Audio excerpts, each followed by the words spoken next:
Pada tanggal 5 April 2023, seorang penduduk yang peduli untuk melaporkan kebakaran di beberapa divisi. What is your emergency?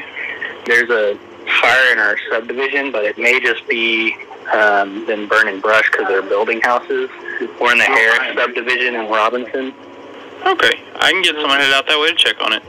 Petugas tiba menggunakan alat pemadam kebakaran untuk memadamkan api. Mereka segera memanggil bantuan. Sesosok jasad tidak dapat dikenali. Petugas mulai merekam adegan suram dan mengumpulkan bukti di dekat sisa-sisa api. Salah satu petugas menemukan tali bra, jadi mereka mencatat korban mungkin adalah wanita. Ketika petugas itu tiba di lokasi kejadian, dia menduga itu terlihat seperti beberapa batang kayu terbakar tergeletak di sana. Dan ketika dia mendekat, itu terlihat seperti kaki tergeletak di sana. Dan ketika dia datang mendekat, dan itu adalah jasad. Petugas terus memproses kejadian itu.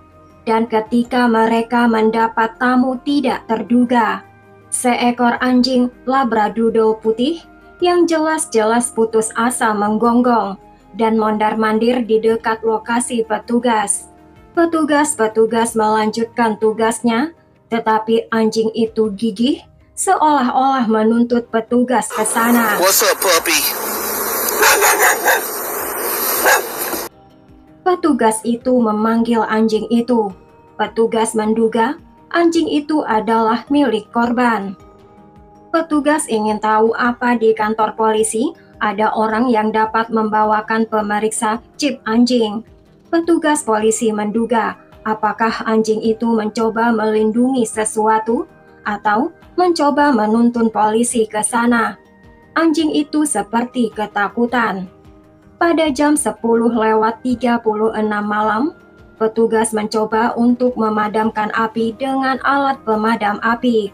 Petugas terus memproses tempat kejadian ketika anak anjing yang putus asa itu kembali dan menghilang beberapa kali, seolah-olah mencoba membawa petugas ke suatu tempat.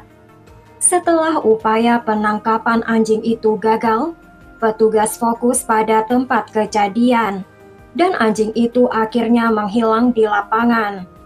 Petugas tidak akan melihat anjing itu lagi selama sisa malam itu, tetapi anjing itu tidak akan pergi jauh. Pagi hari, penyelidik masih berjuang mengidentifikasi korban, mengingat luasnya luka bakar. Tanpa forensik atau hasil otopsi yang membutuhkan waktu untuk diproses, penyelidik hanya punya sedikit yang bisa dikerjakan. Sementara itu tetangga yang melewati lokasi kejadian keesokan paginya melihat anjing yang sama dari malam sebelumnya duduk di dekat di mana jasad korban terbakar. Mereka menelpon pengawasan hewan yang mengambil anjing itu dan memindai mikrochipnya.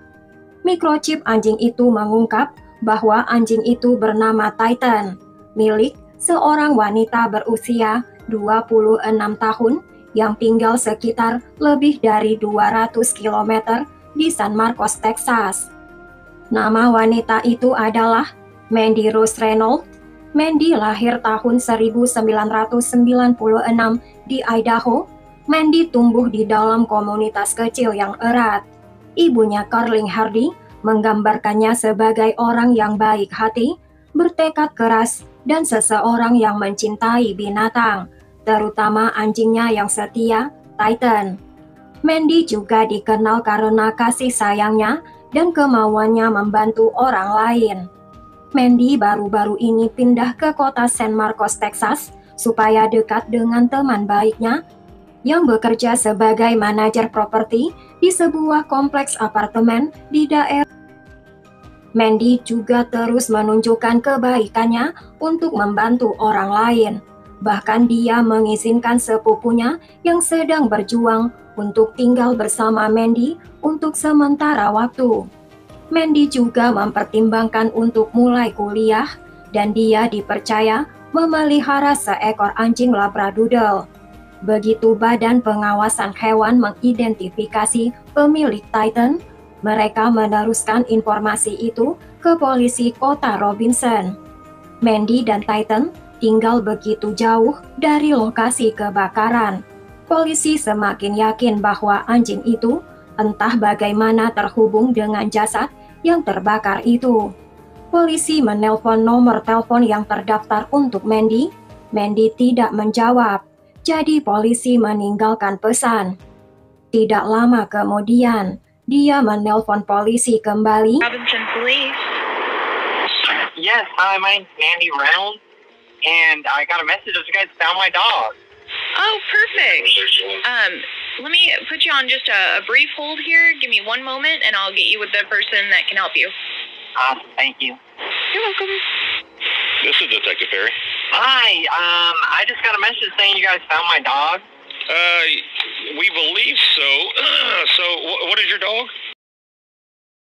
Ini sudah sangat mencurigakan. Petugas terus bertanya kepada si penelpon itu.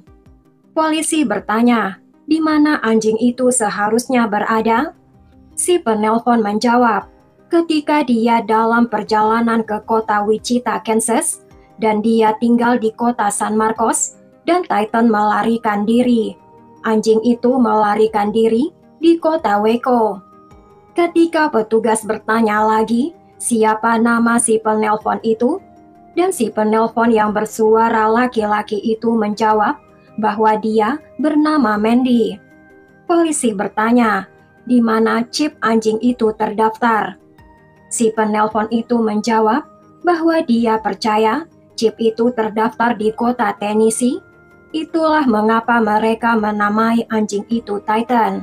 Itu adalah tempat kejadian perkara dari sesosok. Telepon itu sangat meresahkan karena San Marcos di luar yurisdiksi polisi kota Robinson.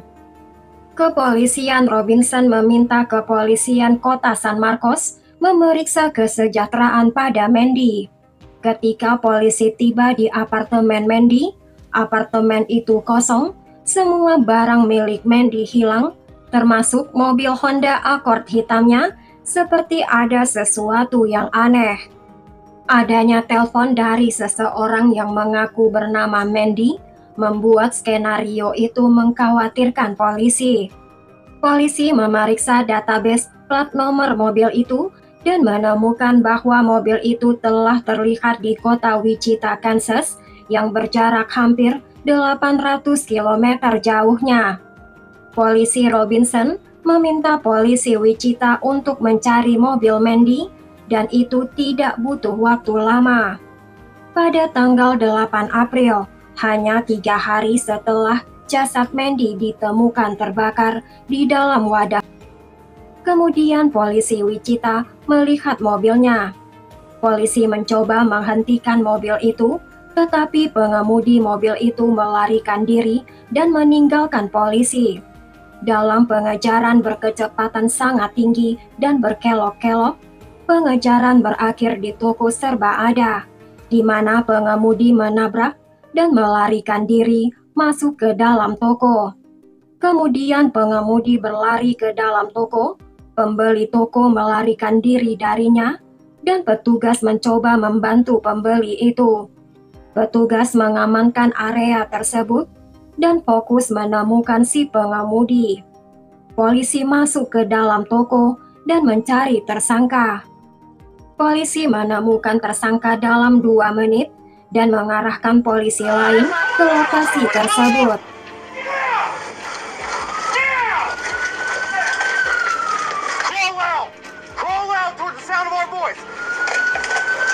Somebody's got to back off one direction or the other. Please, please, help. Go ahead. Crawl out towards us. You're going to have to move with me. Ready? Yep.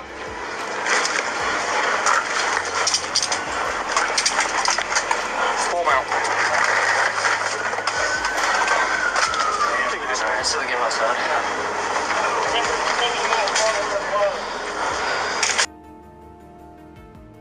Pengemudi itu ditangkap dan ditahan. Tetapi siapa dia? Pria yang bersembunyi di belakang kaleng-kaleng tidak lain adalah sepupu Mandy sendiri. Direk Joseph Decknold, orang yang sangat ramah, diizinkan Mandy untuk tinggal di rumahnya untuk membantu Direk belajar hidup mandiri. Direk yang berusia 27 tahun itu berasal dari kota Wichita, Kansas. Dia memiliki sejarah kriminal yang panjang, termasuk hukuman atas berbagai jenis penipuan dan bahkan melukai seseorang dengan senpi ketika Direk masih remaja. Direk baru-baru ini pindah dan tinggal bersama Mandy di San Marcos dan Direk berusaha bangkit kembali dan mandiri. Mandy memberi Direk kesempatan supaya hidupnya berjalan kembali ke jalur yang benar. Menurut Ibu Mandy, Direk menghubunginya dengan alasan palsu, meyakinkannya untuk pergi ke Kansas untuk menjemput Direk dan membawanya ke Texas. Untuk apa yang Ibu Mandy yakini adalah untuk kunjungan singkat. Tetapi Direk akan membalas dengan cara paling buruk. Setelah Direk ditangkap, penyelidikan dimulai untuk mengungkap rangkaian peristiwa kasus ini. Otopsi dan catatan gigi mengungkapkan bahwa jasad itu adalah Mandy Rose Reynolds. Polisi menetapkan bahwa Direk telah melukai Mandy dengan senpi di rumahnya dan mengangkut tubuh Mandy ke tempat di mana Direk membakarnya dalam upaya menghancurkan bukti.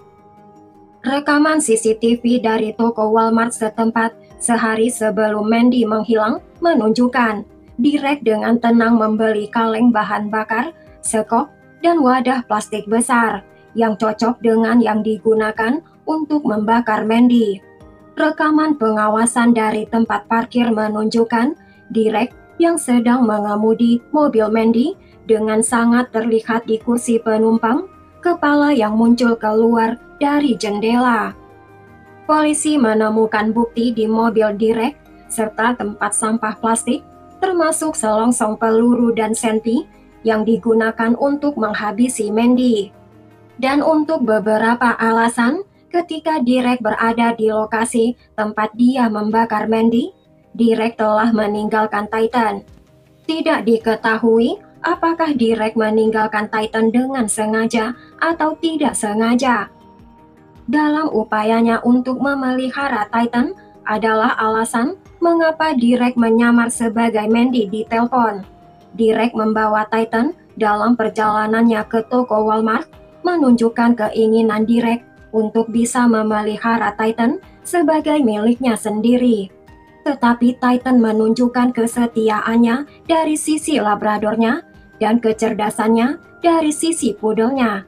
Terbukti tidak tertandingi. Anjing itu menjadi satu-satunya alasan polisi bisa mengidentifikasi jasad itu. Itu akan memakan waktu yang lebih lama jika tanpa Titan, karena Titan telah berpindah sejauh 160 km ke lokasi kejadian.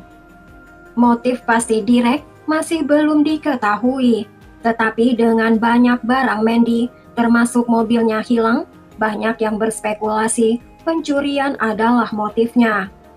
Pada bulan November 2024, Direk diadili atas pembunuhan Mandy.